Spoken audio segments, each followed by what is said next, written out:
our elk hunt is our September 1st to 10th hunt. Where my camp is, we only have 10 days to hunt elk, and that's it. Later on in the evening, we went up right last light, and we went up the mountain.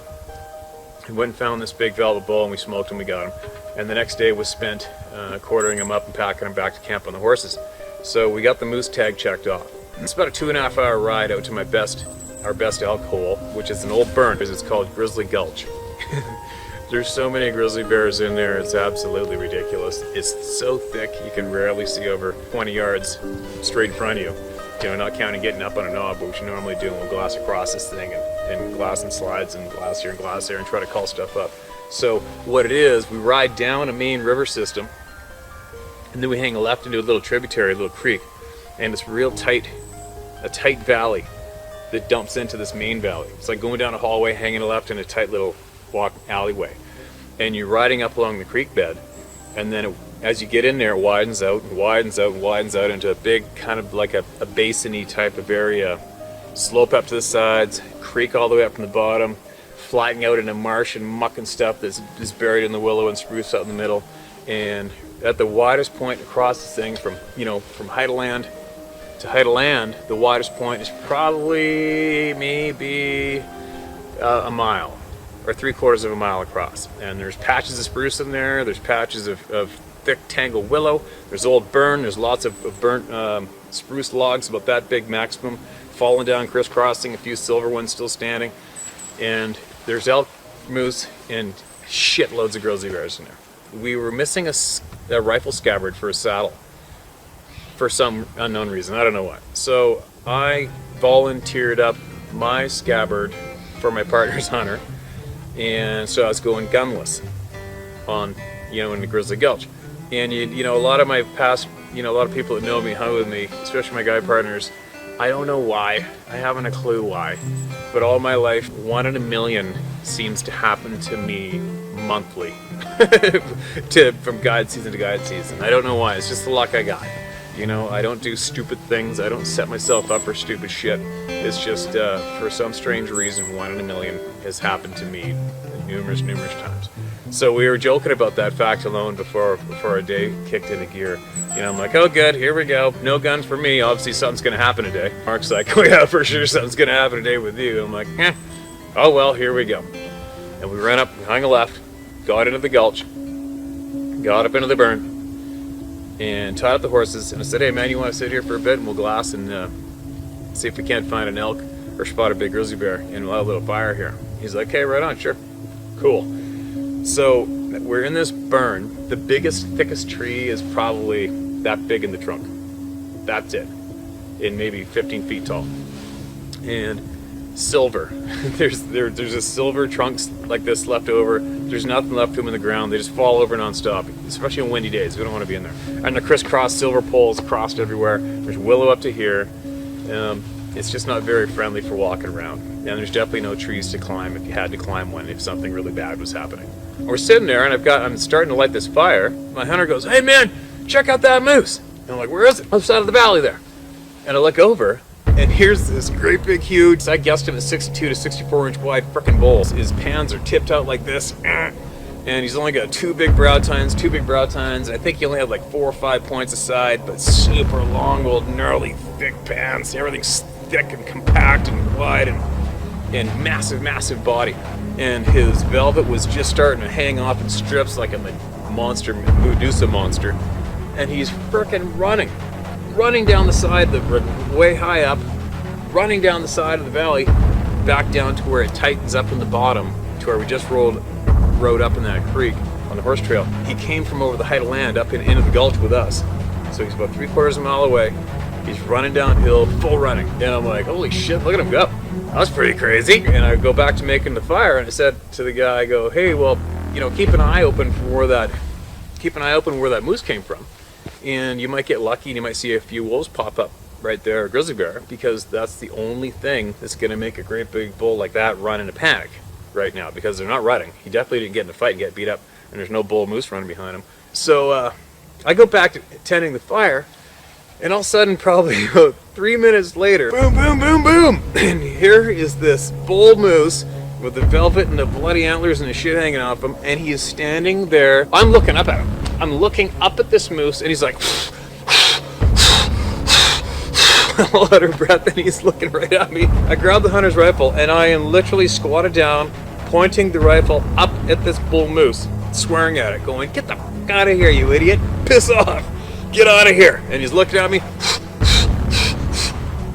He spins, and he starts ripping full speed. It scared the shit out of me, man. I mean, you got a 2,000, 1,800, 2,000 pound bull moose standing there, probably 10 feet away from me, looking down on me. I mean, he had me if he was, an attacking kind of animal, but obviously not. Adrenaline blast, me and the hunter are laughing and all excited, like, "Holy shit, was that nuts? Was that crazy? Too bad I didn't have a camera, blah, blah, blah," and off he goes. And now go back to messing with the fire again.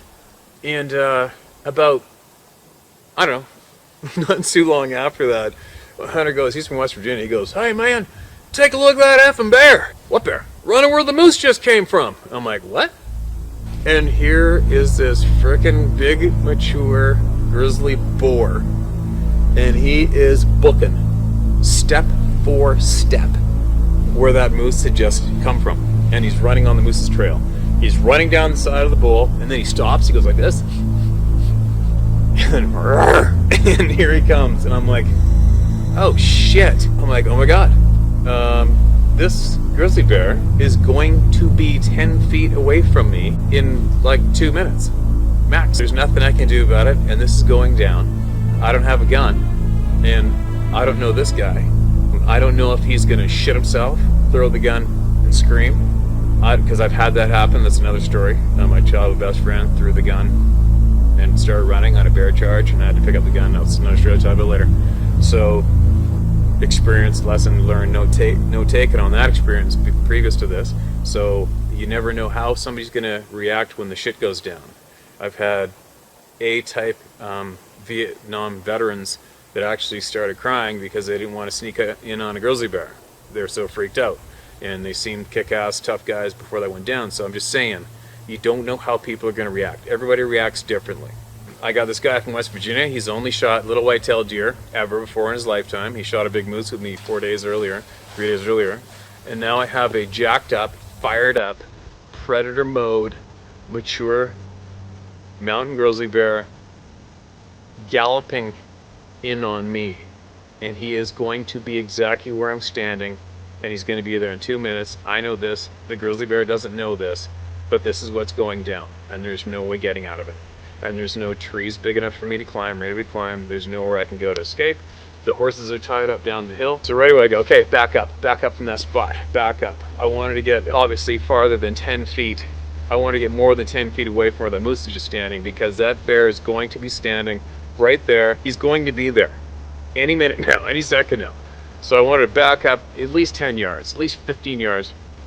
Backed up, he's at tree's arrest, hold where the moose was, and do not move. Period. He's like, okay, you jack one in right now, get the safety off right now. Okay. And you pull that trigger and he disappears in that willow, because the willow's up to here, up to your waist.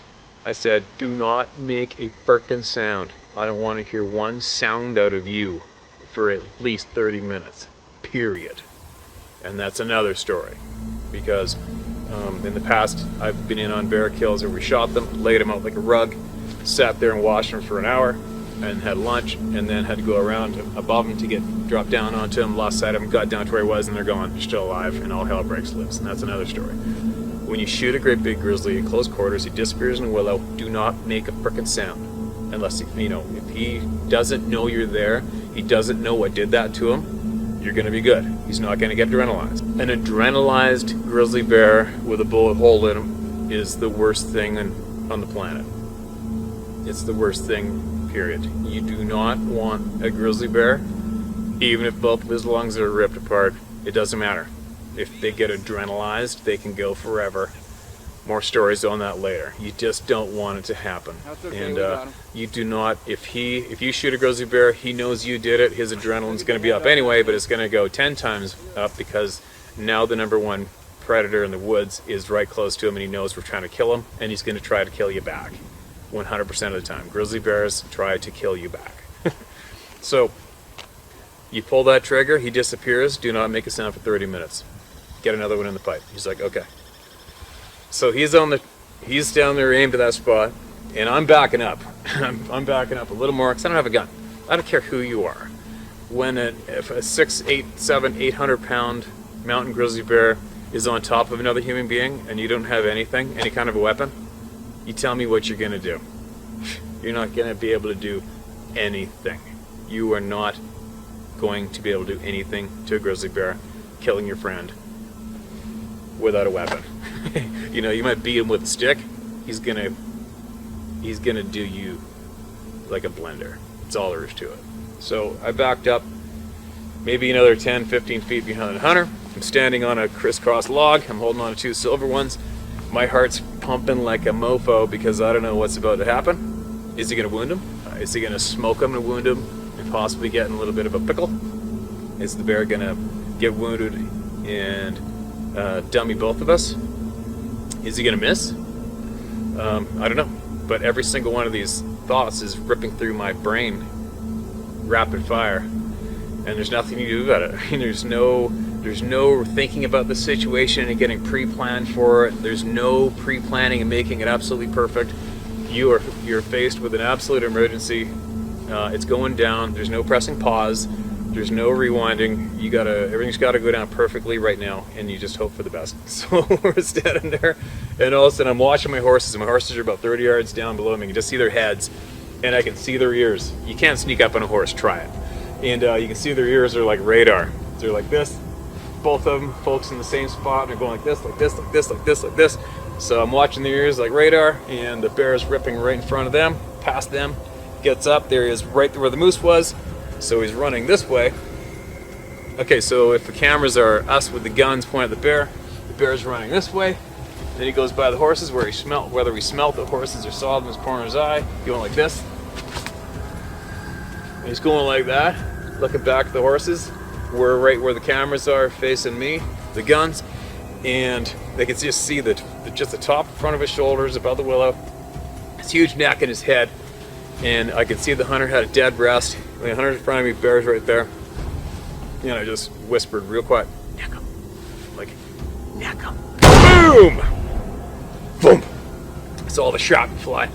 Boom! The grizzly drops into the willow. He jacks another one in. I'm holding onto the silver, the old burnt out tree trunks. You know, pucker factor is about a 20 out of 10. The hunter's sitting there, and we're just sitting there frozen, staring at the spot where this grizzly bear just dropped. 5 minutes into standing there not saying anything, the hunter turns on facing me like this. I smoked him. And I'm like, shut up, idiot. What are you doing? So no sooner that I looked at him, went, all of a sudden, you know, right there, 10 yards, you can hear this.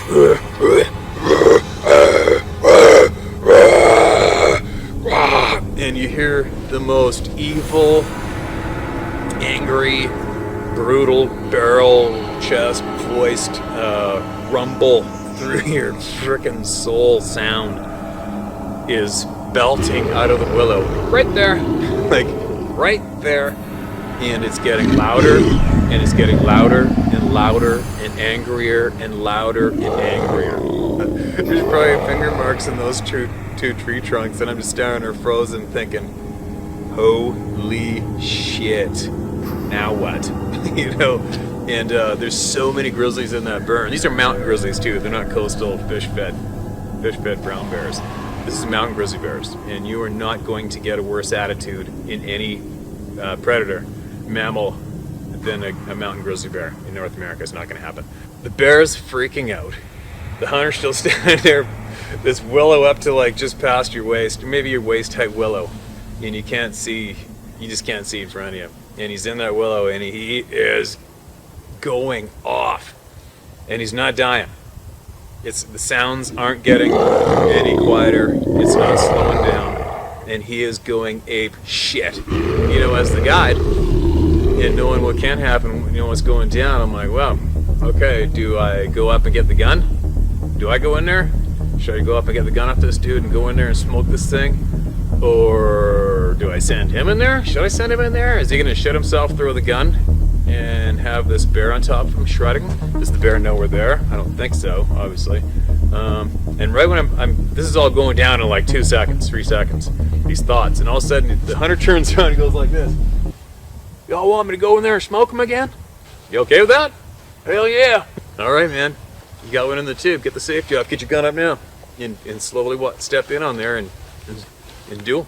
Guy's got his gun up, and he's slowly going in, and he's slowly going in, and he's slowly going in like this. And I'm slowly backing up, I'm slowly backing up. I don't even have a frickin' pocket knife on me. I mean, nothing. I got nothing.